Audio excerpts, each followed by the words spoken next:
You may have heard of a certain Sin Cara in the WWE a few years ago. It was this new little luchador in a Rey Mysterio style who was supposed to become one of the new stars of the Federation. Triple H and Vince McMahon bet a lot on him, but they bitterly regretted it. In the end, it will be a real catastrophe that seemed unthinkable in 2011. It's something very interesting to observe in hindsight because it says a lot about pro wrestling and how a superstar can succeed in it. So here's what we're going to do. We dive back together into the Mexican's period in the company, and we try to understand how he was able to leave as a random wrestler after 2 years. You are on the wrestling paradise. Why the Sin Cara experience in the WWE was a complete disaster. Here we go. To begin with, you need to be sufficiently aware of the importance of Sin Cara's arrival in the WWE. Can you only imagine the impact of this signing and all that it allowed the fans to dream about? It's crucial to talk about it because there is no fiasco without great expectations. If it had been an unknown wrestler who arrives without anyone talking about him, for sure it would have been a different story. In 2011, it was really a big deal. The Federation seemed to have the next Rey Mysterio. This Sin Cara was going to arrive very strongly in the American company, and there was a lot of enthusiasm among the fans. It wasn't just his resemblance to Rey Mysterio, the most famous luchador that many young fans adored. He was even given a press conference to announce his signing in the world's biggest sports entertainment company. It's not just anyone who has the right to this. It was like Real Madrid introducing Cristiano Ronaldo to the fans in its stadium in soccer. At the same time, it was unprecedented that the WWE recruited a wrestler already known in the wrestling world, in this case a legend in Mexico. Do you know another wrestler who has been presented with much more hype than him? And this may be the first reason for this tremendous fiasco. When you introduce a guy by pretending that it was an incredible event by announcing it to us with great excitement, how can you not disappoint? He would have had to be the best wrestler of all time to live up to these expectations. In any case, the Lucha Libre fans therefore already knew him. They even went further when he was signed. In their eyes, he was even one of the best wrestlers in the world, with an incredible talent. If we put ourselves in the shoes of those who had never heard of him, there was something to be enthusiastic about with such a reputation. On the other hand, be careful. It was only based on his athletic abilities in the ring, where he apparently had exceptional agility. It's still important to mention it because you probably know that in the WWE, simple wrestling talent was never enough to succeed.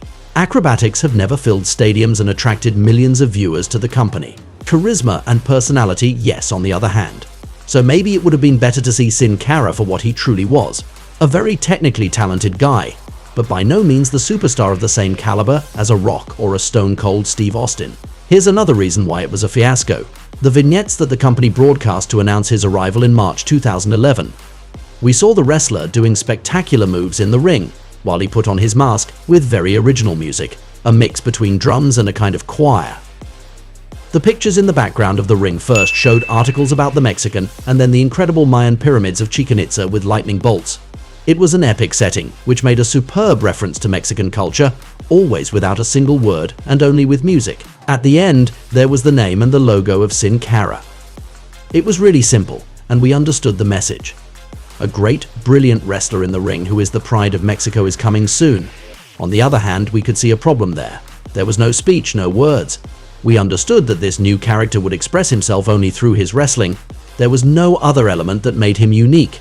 It was all centered on the fact that he was a new luchador, and that was considered enough to intrigue us. How could they believe that just wrestling and nothing else would be enough to entertain millions of people? Look at wrestlers like Rey Mysterio or Eddie Guerrero.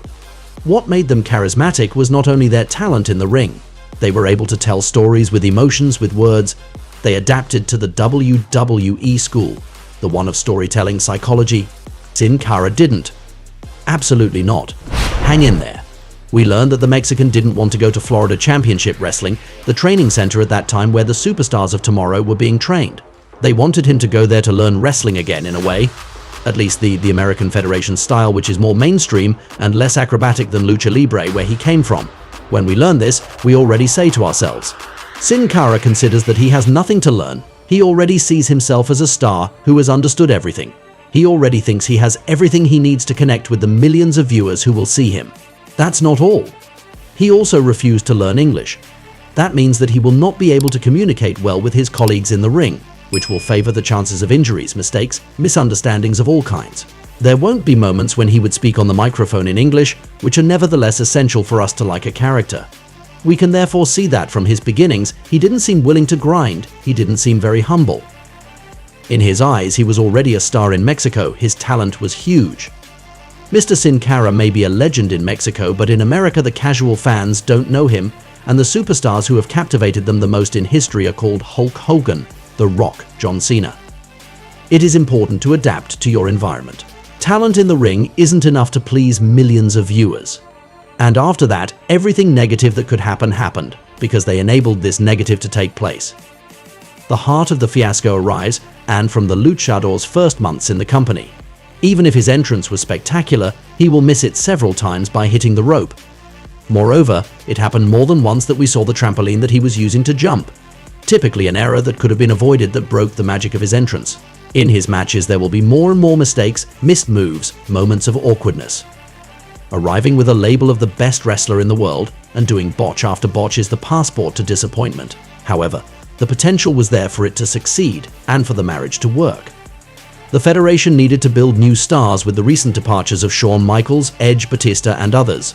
Some were planning for the next WrestleMania, where he could maybe challenge Rey Mysterio in a mask versus mask match. From a financial perspective, it was also a success since we saw kids with his mask in the audience. This object was a bestseller, which could only please Vince McMahon but also Triple H. Indeed, the King of Kings had an increasingly important role backstage at that time. He was the one who launched this policy of recruiting big names from the indies, which he will do a lot in the following years with NXT. Sin Cara represented Triple H's first big signing. It was a perfect timing since Rey Mysterio was getting injured more and more, and that he was getting older, obviously. It was also relevant to bet on a Mexican wrestler to become one of the new stars of the promotion. The Spanish-speaking public follows WWE a lot. For example, the video of Sin Cara's debut almost had 10 million views on YouTube in May 2024. Between Mexico, South America, and Spain, we are talking about several millions of people who could love this new wrestler. On April 29, 2011, he will have a match against Jack Swagger. We immediately notice a new thing there. During the match, there is a kind of subdued lighting on the ring, rather orange and blue, and the arena was much darker than usual. On a personal note, I must say that I am rather a fan of this idea. We try to create a unique atmosphere for some matches, to create a special moment in the show with a real identity. It's very rare for wrestlers to have specific lighting for their matches, and we can see the importance the Federation gave him through that. In addition, when dealing with a wrestler who almost never speaks and doesn't show his personality, it is very useful to add a whole singular production to compensate. On the other hand, it is true that his wrestling would be harder to see with this lighting, while it is nevertheless his biggest quality. We can also imagine that with this darker atmosphere and this mask that covered his eyes, he was not in the best conditions to see everything well. But we also have to read between the lines and see what it reveals. We are forced to give Sin Cara a very elaborate production, because the character in himself is very poor. This entrance, this music, these lights, these vignettes try to give him a whole identity that he didn't have because he didn't express himself, because he didn't show emotions in the ring. There was no psychology in the ring and on the microphone. Of course, that would end up being a problem. Let's also take a step back. What we had seen of Sin Cara so far was far from being enough. For the children, he might have been great. It's the easiest audience to conquer. Seeing a masked wrestler doing acrobatics is enough to make them happy, a bit like if they were in front of a superhero movie. They have their favorite character who has moments when he looks badass. There is no need for any psychology for them. Although the WWE was in its PG era, where the product had become more family-friendly and politically correct, it's not just children. Apart from lucha libre fanatics, teenagers and adults have no reason to cheer for Sin Cara and want to follow him every week. Acrobatics is limited. Even his biggest fans will eventually get tired of it if there is only that for weeks and weeks.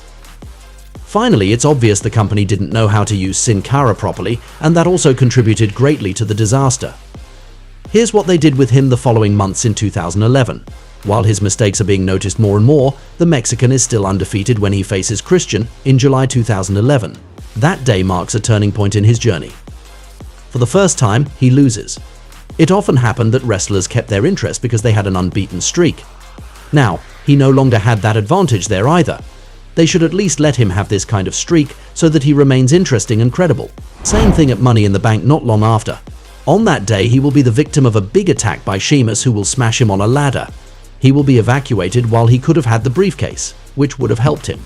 But in reality, it was behind the scenes that he had done something stupid this time. He had taken a banned substance and had been suspended for 1 month. In his first months there, Sin Cara almost did everything you should not do when you arrive with huge expectations. The icing on the cake in terms of complete failure will be the rivalry between the real Sin Cara and the fake Sin Cara. Let's quickly recap that huge disappointment. At the end of the summer of 2011, we will see Sin Cara again on SmackDown to face Daniel Bryan. He seemed to start off on the right foot with a match with no botches and won against the man who was still Mr. Money in the Bank. But it doesn't end there. Right after the match, he offered Bryan to shake hands in a moment of fair play. While Daniel had accepted, Sin Cara attacks him with a big kick. So we seem to be heading for a new villain character for Sin Cara. It seemed a little weird. He's only been here for a few months, we're trying to make him liked, the children are buying his masks, but now we're going to try to make him hated all of a sudden. It really shows very clearly that the Federation doesn't know what to do with him, with no plans. A few weeks later, they will have another confrontation with Daniel Bryan, which will nevertheless end with the disqualification of Sin Cara, who started doing several kicks on him after blocking him in a corner. But now, it's different. Another Sin Cara arrives and comes to confront him. We have a kind Sin Cara and a bad guy. From a creative point of view, I thought it was not bad. Well, apparently they wanted to replace the original Sin Cara, who was doing too much nonsense, with another actor, but they got busted because they weren't exactly the same size. We could imagine a lot of things. We were going to be told why there were two Sin Caras, which one was the real one, which one we've seen since April and since Money in the Bank, if there have been any changes along the way. It reminded of the story with the fake Undertaker in the 90s, but in the end it will only be a big disappointment. While it deserved a lot of twists and turns and a real story developed over several months, it will be over in a few weeks, with the good guy removing the mask from the bad guy in October. In the end, it will have brought nothing to the character, and not long after that he will get injured. No match against Rey Mysterio at WrestleMania, too bad. On a slightly funnier note, there had been a new t-shirt with his image put up for sale by the company, which was going to cause a reaction. Internet users cracked their brains out with this image, who couldn't help but see a penis in it. The botches followed Sin Cara even to the merch. Imagine that after that, there is literally nothing important for 2 years. He will have an association with Rey Mysterio, which will not lead to a match between the two at the Showcase of the Immortals. He will stay completely random, and in the summer of 2013, he had a last televised match against Alberto Del Rio, which will also go very badly. He injures his finger because of a blow from Alberto at the beginning of the match. By the way, Alberto hated him in real life during those years. Afterwards, he would take a dip but hurt himself. He was asking to stop the match for a simple finger injury. It must have been painful, of course, but when you think of others who have continued matches by literally risking their lives, it still looks like weakness and laziness. He will eventually leave in the following years. It is the fake Sin Cara who will take over the role of the real one. It is the art of going in 2 years from an international sensation supported by Triple H to a guy who has been misused and who has not been up to the task, leaving anonymously. This is the story of a great disappointment. We could expect a lot, but he leaves empty-handed. Perhaps the biggest failure of the cerebral assassin in the WWE. This is the story of Sin Cara. Now you know why I think the Sin Cara experience was a disaster in the WWE. Come and give your opinion if you still liked this wrestler, or if you found his time there very disappointing, if your view on his adventure in the Stamford Federation may have evolved. Anyway, the whole idea is to talk about it together, to exchange our opinions respectfully, of course. We are here to share our passion for wrestling, and that's the most important thing. We can say that Sin Cara has a hell of a story.